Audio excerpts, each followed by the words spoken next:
So I decided that even though my childhood is hard right now, my adulthood is going to be amazing. And I created it as a possibility into my future. And I didn't know how it was going to happen, but what I created. Well, I forgot about that possibility, and life just kept moving on.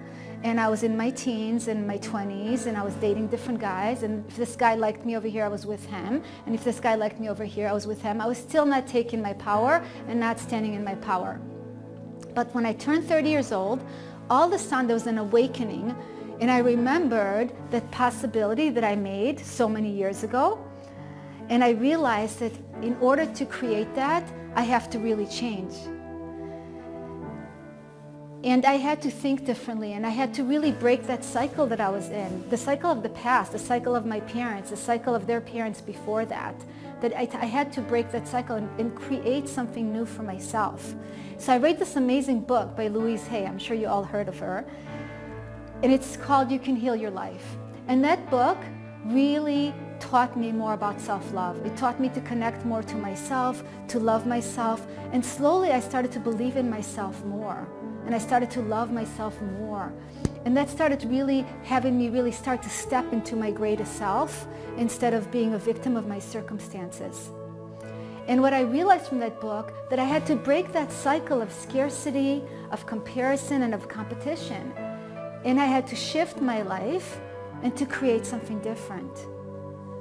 And that was going to be my work. And I think this work we do our whole life. We break cycles, we shift and change. And that's what happens. I'm all about shifting and changing in our lives because this is where growth takes place. And I know you all want to grow, and I know that I want to grow. And we have to be open to change because change is inevitable. Whether it happens naturally or whether it happens through us taking our power back, which is a better way to change things, change is inevitable. So I took the power back into my own hands. And what I decided to do was change the way I was thinking. So I decided to take comparison, which comparison to me is something that really is the opposite of self-love, right?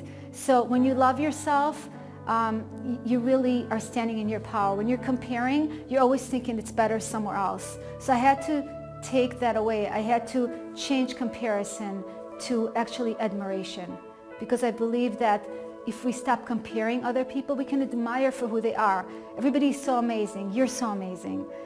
And it's just, we have to see our own beauty, and you're unique, one of a kind. There's no one else like you, just you. So be grateful for it. Why do you want to water it down with comparison? Comparison is not a good, healthy place to be.